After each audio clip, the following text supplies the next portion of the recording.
Abre.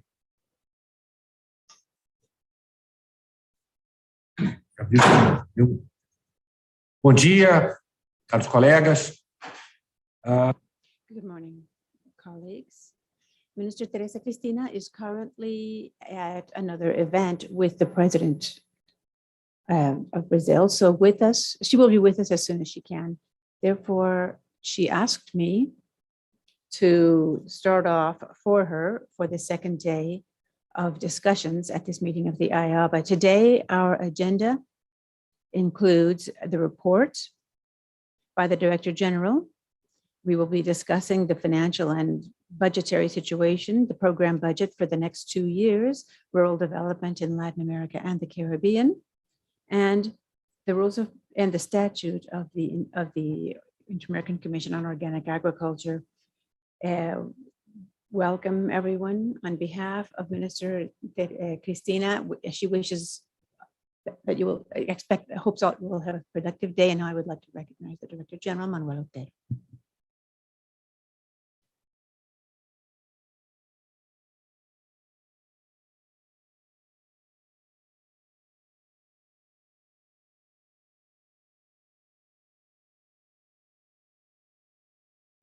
Thank you, Mr. Chair, and good morning, everyone. Ministers, delegates, I can say with certainty that yesterday our meeting was very productive and very useful as we discussed the mandates and the signals for IICA together through the General Directorate to be able to continue progressing in strengthening and transforming agri-food systems in the Americas. At this time, as the agenda says, I would like to provide my report on the work achieved during the 2018 to 22 term. Please, next slide, please. Every Director General frames the work of the Institute within a strategic and operational framework known as the Medium-Term Plan. This medium-term plan was approved by you, by the member countries, in July of 2018. It offers an analysis of the changes that have occurred in the context, in the general environment, and poses a roadmap by which we can proceed with technical cooperation. Our final objective is always to provide excellent technical cooperation. And taking a look back at the context within which I have led the institution, I would like to draw your attention to 3 substantive issues. One of them is the persistent economic slowdown, worsened by issues of climate change and more acutely by the outbreak of COVID-19. An issue that all of the countries are working with, and we hope we can begin to look toward a post-pandemic recovery. But these factors feed into one another constantly. And as I said yesterday, approximately 14 months ago, the Secretary General of the United Nations, in the midst of this crisis, issued a call to transform agri-food systems from production to consumption. And as you all know, the summit of the heads of state will take place on the 23rd of September. Next slide, please. We have tried at all times to find ways for the Institute to be an organization that is highly receptive and has and willing to listen and can reflect. And so that we are always moving in the same direction. We are moving toward the decisions we have made. We need to propose and we need to fulfill. So this is what we are doing to try to transform the institution and be more focused on service based on processes that always point toward efficiency. We seek dialogue at all times as we move toward becoming a knowledge-based institution and seek out strategic partnerships, which of course are essential if we hope to bring about high impact results for the benefit of our countries, institutions, and farmers. time is short, I recognize that. So I would like to focus my presentation today on 3 achievements by the Institute. The first is an institution that is more integrated and coordinated. The second is how we are evolving toward a knowledge-based platform. Next, how we are developing dialogue mechanisms for progress in this movement toward more effective and efficient processes. The 5th is issues of communication, that we are communicating more and better. And finally, the discussion of an open door institution. On the first subject, which is critical for IICA, and a small institution as it is the need to build partnerships that will help us multiply and increase our impact. Over these months of management, we have solidified agreements with some 200 partnerships. Many of these strategic partnerships were with public institutions, financial institutions, civil society organizations, 2 knowledge centers and centers of excellence, and more particularly, organizations from the private sector. We were saying yesterday that what we need here is a new map of public-private partnerships. This subject is very important, and therefore, throughout our agenda today, we will be discussing it. The Director of External Relations and Institutional Relations will be sharing a video discussing this very item. Next slide, please.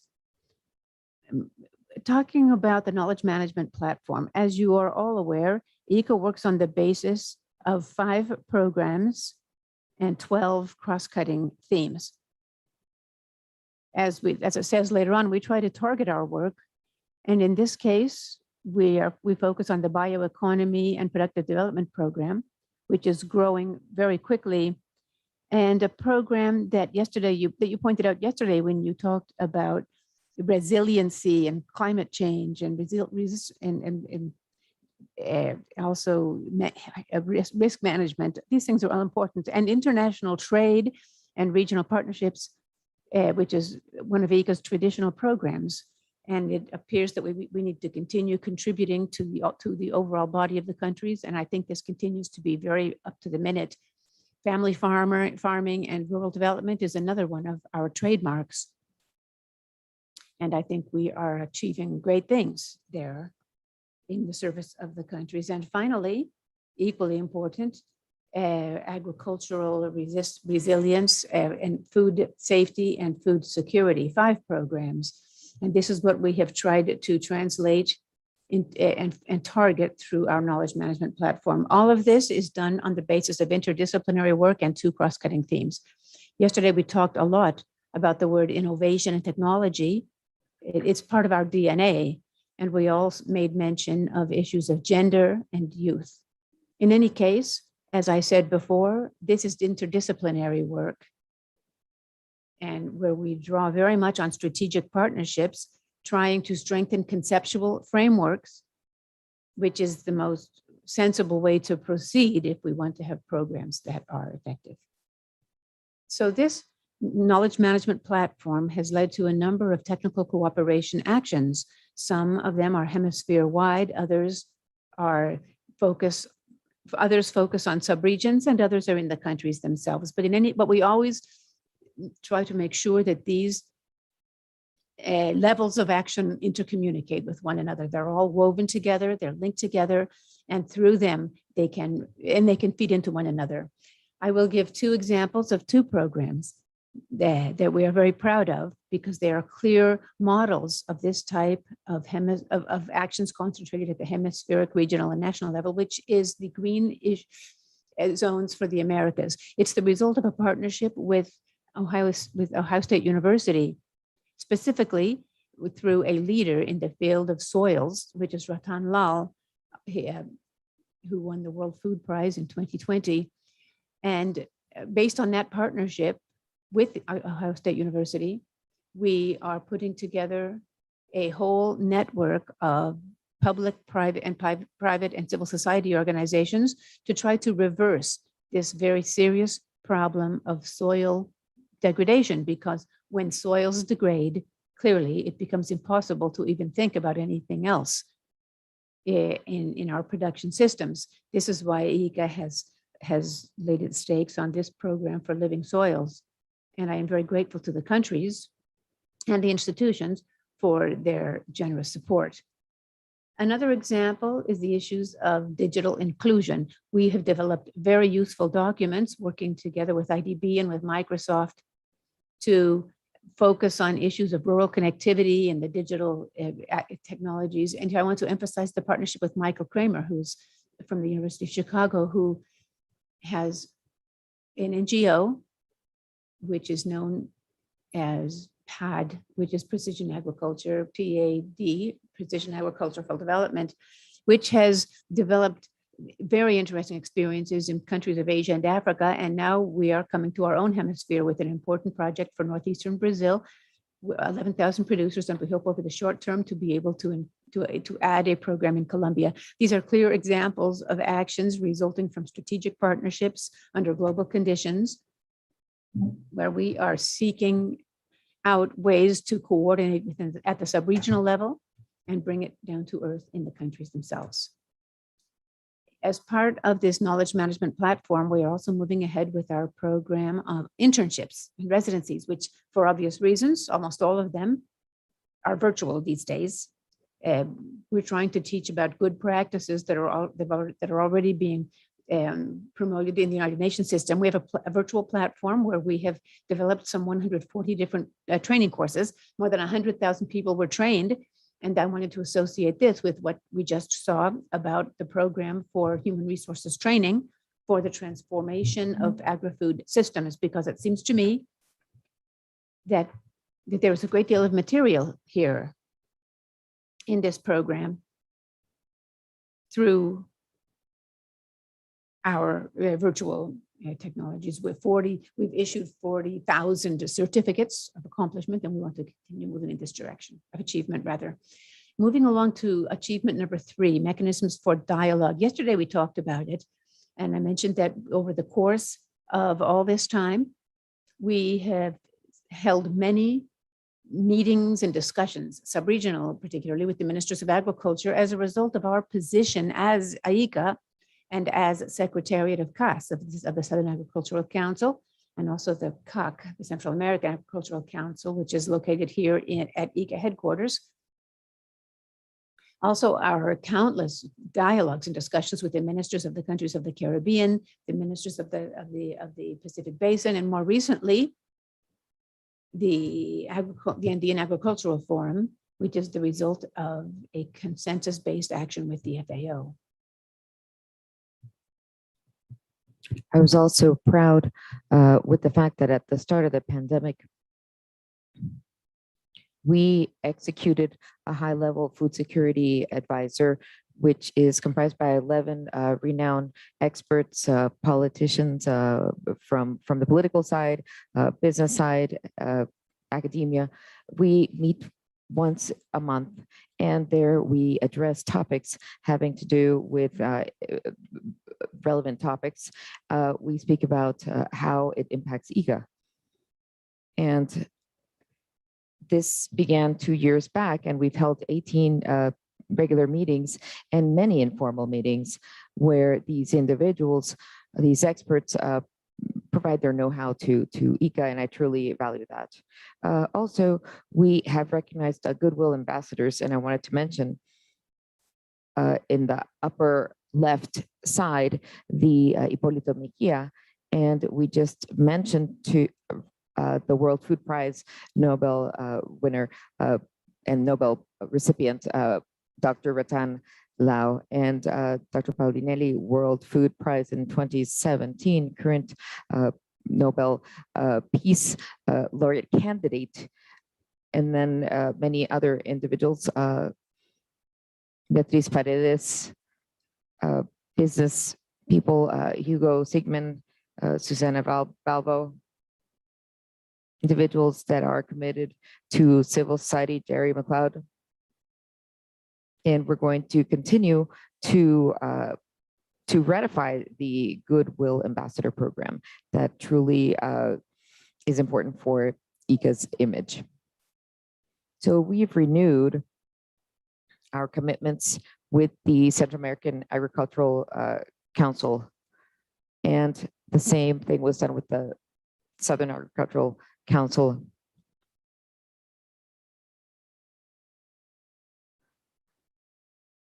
And we just renewed conventions with the OCS, and under the motto about hearing the demands of the country. And we propose an act by generating public assets and focusing on reinforcing our commitment, our sub-regional commitment. We have held various meetings with different ministers with the Pacific Basin, and we just established a secretariat. I mentioned that on the road to the summit, we held various meetings to strengthen our technical and framework documents, 3 hemispheric dialogues to establish consensus, which ended up with the 16 messages approved and by the different countries, and that they appropriated themselves for their own use.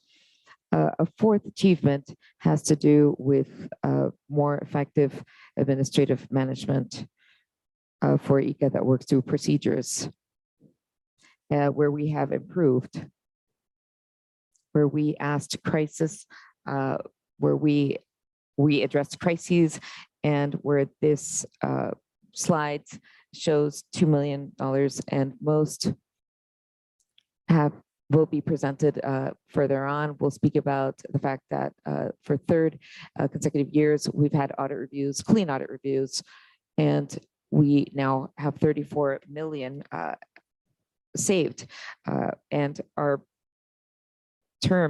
management shows that we need fewer days to do our work. We've reduced the number of vehicles in half.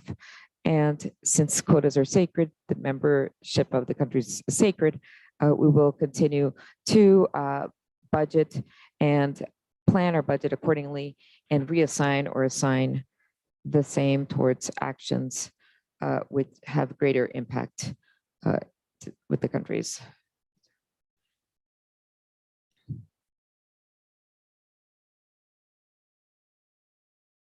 And given our business model and optimizing the resources that we have based on shared objectives,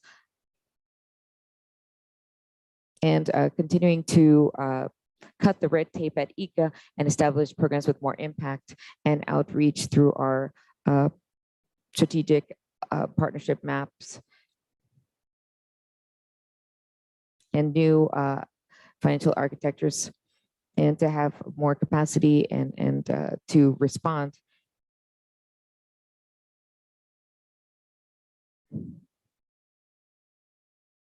We've tried to help different countries that have addressed or have been experiencing natural disasters, St. Vincent's and the Grenadines with the eruption of the volcano, one of the volcanoes on the island, Honduras and El Salvador dealing with hurricanes. But we are continuously responding, providing quick responses from our emergency fund and from the single fund. IICA wants to grow closer to those countries and to come up with quicker and timelier responses to emergencies. I wanted to mention the progress that we've made with regards to communications. And I'm truly, we've gone from 1 to 11 million readers. So we have more people that are visiting our website, and our visibility is just amazing now on social media while organizing the pre-summit, just for you to have an idea. As a result of the events that we organized, and this impacted 36 countries, generating 60 articles that reached 2 million people.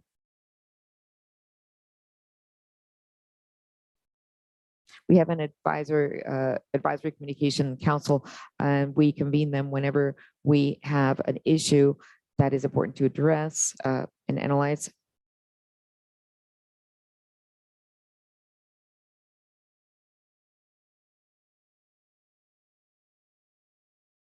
And at this meeting, we had Chile's Ministry of Agriculture present, the Minister Maria Emilia Onduraga, and I thank her for her participation. We reached many important conclusions at this ministerial meeting. That was a pre-summit. If you don't communicate the results of your meeting, it's as if you hadn't attended the meeting. So communications is key with our new IICA strategy.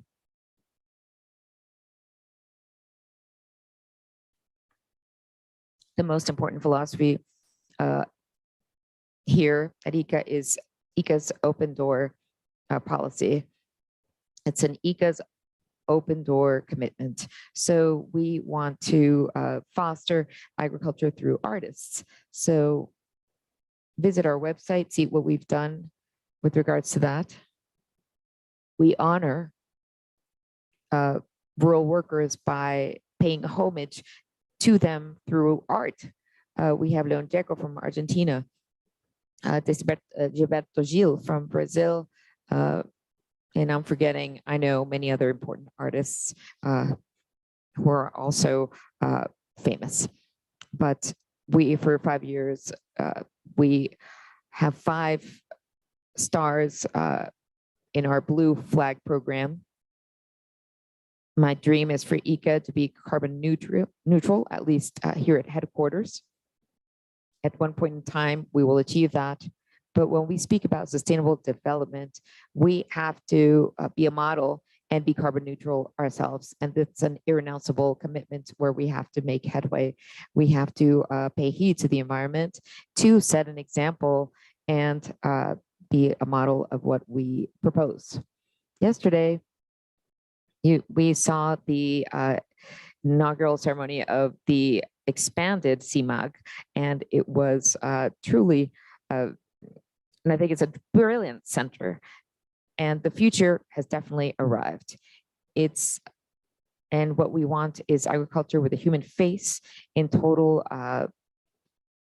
with rapport with nature, in rapport with nature, and technology. So we hope to soon have Costa Rican students visiting on their school field trips, visiting our cmug, and it's there at your disposition.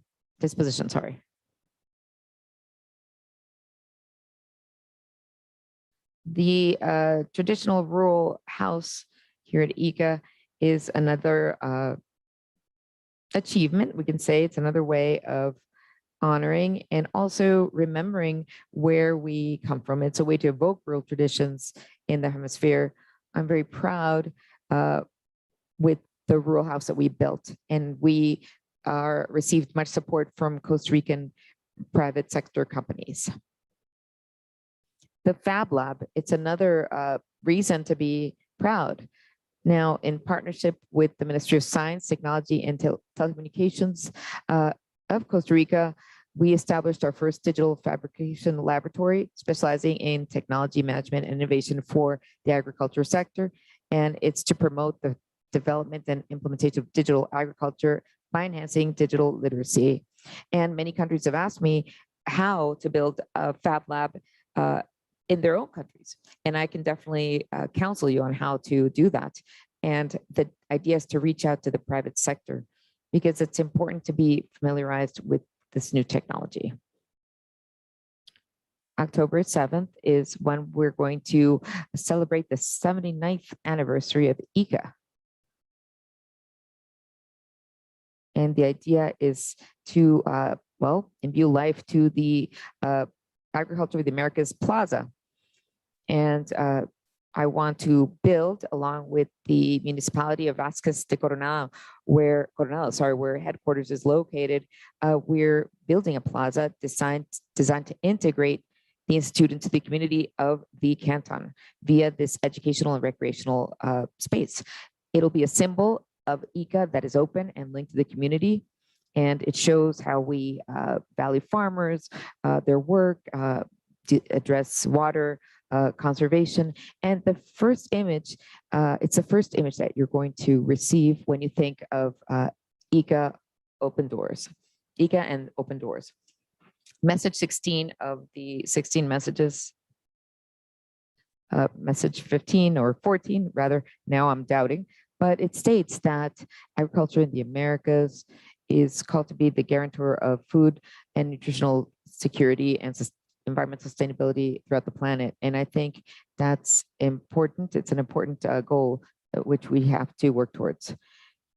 And 21st Century IICA is an institute of excellence that works together with the different countries, understanding that you are the mandates, the owners of IICA, by strengthening the agri-food system of the Americas.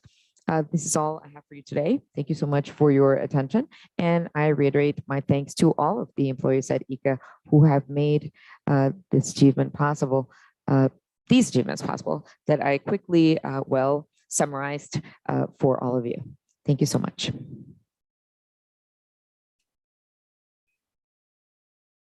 Dear DGA, your work truly reports, the work that you mentioned in your report truly shows how IICA is carefully using the resources of the Institute. It's a very important effort, especially at a point in time where countries are experiencing financial constraints as well as environmental difficulties.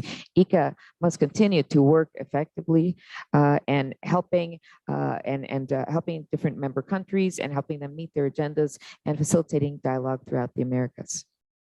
In addition to that, you redirected the actions of the Institute by prioritizing projects that were of interest to our countries by addressing their demands. We congratulate you on the attainments achieved until now. I'm going to open up the floor to those who would like to speak.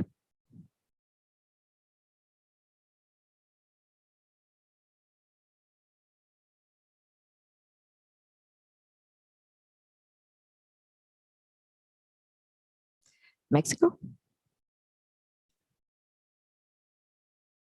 Thank you, Madam Chair. Thank you and good morning to everyone.